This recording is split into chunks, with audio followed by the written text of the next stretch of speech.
Hello students, welcome to Share Academics. இன்னைக்கு நம்ம class 10th ஓட 10th chapter circles exercise number 10.1 பண்ண போறோம். இதுக்கு before video வந்து நான் வந்து introduction கொடுத்திருக்கேன். உங்களுக்கு வேணும்னா நீங்க செக் பண்ணி பாருங்க. நான் லிங்க் வந்து இங்க பயோல அனுப்பியிருக்கேன். Exercise number 10.1 first sum, how many tangents can a circle have? இப்போ ஒரு சர்க்கிள்ல வந்து நம்ம tangents draw பண்ண வச்சுக்கோங்களேன். So எத்தனை tangents draw பண்ண முடியும் அப்படின்னு கேட்டிருக்காங்க. I can draw a tangent like this, like this, like this. இப்படியும் draw பண்ணலாம், இப்படியும் draw பண்ணலாம், இப்படியும் draw பண்ணலாம், இப்படியும் draw பண்ணலாம். So ஒரு சர்க்கிள்ல வந்து tangent வந்து I can draw any number. So there is no limit for it. அப்போ இதுக்கு ஆன்சர் பார்த்தீங்கன்னா infinite. Infinite. Infinite போட்டுக்கலாம், இல்லைனா you can mention the symbol. Okay. Second sum, fill in the blanks. A tangent to a circle intersects it in dash point. இப்போ ஒரு tangent வந்து சர்க்கிள்ல எந்த பாயிண்ட்ல, அதாவது எத்தனை பாயிண்ட்ஸ்ல வந்து அது இன்டர்செக்ட் ஆகும் கேட்டிருக்காங்க. இப்போ tangent பார்த்தீங்கன்னா சர்க்கிள்ல வந்து it should intersect in only one point. So one point பண்ணாதான் அது பேரு tangent. அப்போ இதுக்கான ஆன்சர் வந்து 1. Second sum, a line intersecting a circle in 2 points is called a. இப்போ ஒரு சர்க்கிள்ல ஒரு லைன் ரெண்டு பாயிண்ட் இன்டர்செக்ட் பண்ணுது, இங்க ஒன்னு இங்க ஒன்னு. அப்போ இந்த லைனுக்கு என்ன பேரு? secant.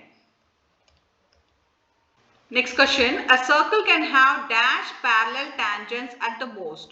இப்போ ஒரு சர்க்கிள்ல வந்து எத்தனை parallel tangents இருக்கும் அப்படின்னு கேட்டிருக்காங்க. இதுக்கு ஆன்சர் வந்து 2. நான் எக்ஸ்பிளைன் பண்ணிடுறேன். இப்போ பாத்தீங்கன்னா நான் இங்க ஒரு tangent draw பண்ணேன்னா அதுக்கு parallel இங்க draw பண்ணலாம். சப்போஸ் நான் இங்க draw பண்றேன்னா இதுக்கு parallel இங்க draw பண்ணலாம். இங்க பண்ணேன்னா இங்க பண்ணலாம். இப்படி பண்ணா இப்படி பண்ணலாம், அதாவது parallel. பட் இந்த மாதிரி pair நம்ம இப்படியும் கிரியேட் பண்ணலாம், இல்ல இப்படியும் கிரியேட் பண்ணலாம், இப்படியும் கிரியேட் பண்ணலாம், இப்படி கிரியேட் பண்ணலாம். So any direction I draw பண்ணலாம். I can make many pairs, but parallel பண்ணும்போது I can do only 2 tangents in a circle. Next question, the two common point of a tangent to a circle and the circle is called. இப்போ ஒரு சர்க்கிள்க்கும் டேஞ்சன்ட்க்கும் point இருக்கு இல்லையா, இந்த point நம்ம என்ன சொல்லுவோம்னா point of contact.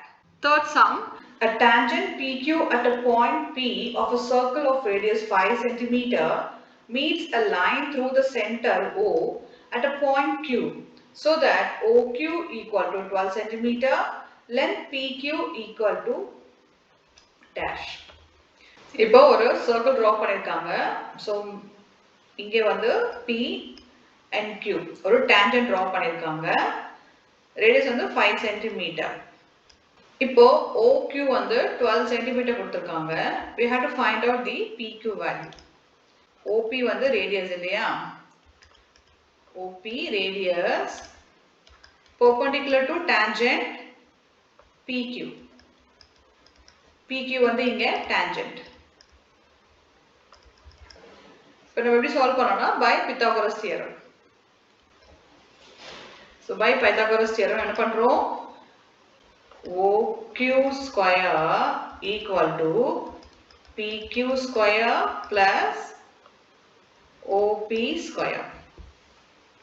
So sum of two sides is equal to the hypotenuse இல்லையா? Pythagoras theorem படி இது வந்து நமக்கு hypotenuse. இப்போ இது ரெண்டு மெஷர்மென்ட் நம்ம ஆட் பண்ணோம்னா we get the value of this one.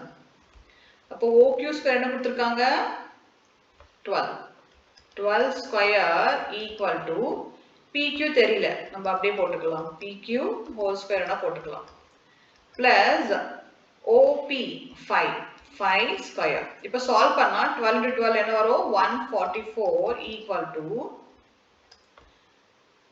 PQ square plus 5 5s are 25. இப்போ இந்த 25 நம்ம இங்க மூவ் பண்ணா என்ன ஆகும்? 144 minus 25 equal to PQ square. இப்போ நம்ம இத மைனஸ் பண்றோம். 14 minus 5 9. 13 minus 2 11. Root of 119 equal to root of PQ whole square. இப்போ இந்த ஸ்கொயரும் ஸ்கொயரை கேன்சல் பண்ணா we get root of 119 equal to PQ. அப்ப நமக்கு ஆன்சர் பாத்தீங்கன்னா D. D is the correct answer.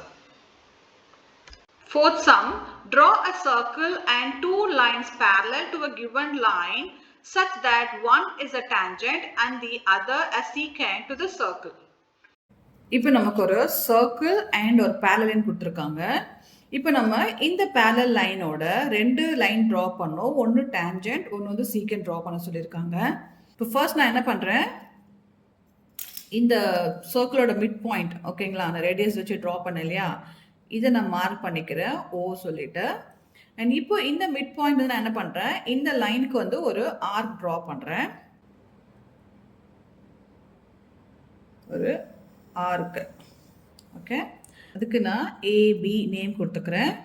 இப்போ இந்த 2 இன்டர்செக்ஷன் பாயிண்ட்லேருந்து அகைன் நான் என்ன பண்ணுறேன், ஒரு ஆர்க் ட்ரா பண்ணிக்கிறேன். பிலேருந்தோ அப்புறம் ஏலேருந்தோ. ஓகே, இப்போ எனக்கு இதோட மிட் பாயிண்ட் கிடச்சிருச்சு.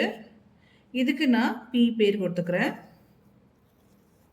இப்போ நெக்ஸ்ட் நம்ம என்ன பண்ணுறோம், இந்த பாயிண்ட் அண்ட் இந்த பாயிண்ட் ரெண்டுமே வந்து நம்ம ஜாயின் பண்ணிக்கிறோம். இப்போ நமக்கு ஒரு ஸ்ட்ரெயிட் லைன் கிடச்சிருச்சு. இப்போ நெக்ஸ்ட் நான் ட்ரான்ஜென்ட் பண்ணோம் இல்லையா, இப்போ இந்த பாயிண்ட் இருக்கு இல்லையா, இங்கே தான் நம்ம மெஷர் பண்ணணும். ஓகே, ஸோ இங்கே வந்து நம்ம இந்த லைன் வச்சுட்டு 90 டிகிரி மார்க் பண்ணிக்கலாம். இப்போ நீங்கள் வித்தவுட் மெஷரிங் திஸ் நீங்கள் டேரெக்டாக லைன் ட்ரா பண்ணலாம். பட் இந்த மாதிரி மார்க் பண்ணிங்கன்னா பர்ஃபெக்டாக இருக்கும் ஃபிகர் பார்க்கறதுக்கு.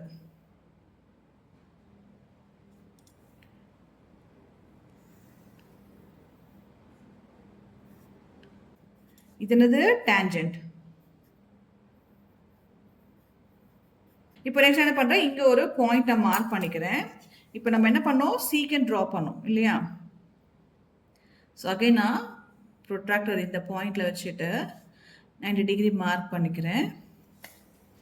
அண்ட் நெக்ஸ்ட் இந்த லைனை நான் ஜாயின் பண்ணிக்கிறேன்.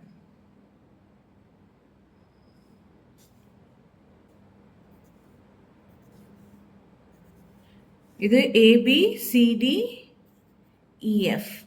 இது சீக்கண்ட். ஸோ நம்ம ஒரு சர்க்கிளில் வந்து ஒரு டேன்ஜென்ட் ட்ரா பண்ணிட்டோம், அதுக்கப்புறம் சீக்கண்ட் ட்ரா பண்ணிட்டோம். இப்போ இந்த பாயிண்ட்டுக்கெல்லாம் நீங்கள் நேமிங் கொடுத்தீங்கன்னா பர்ஃபெக்டாக இருக்கும்.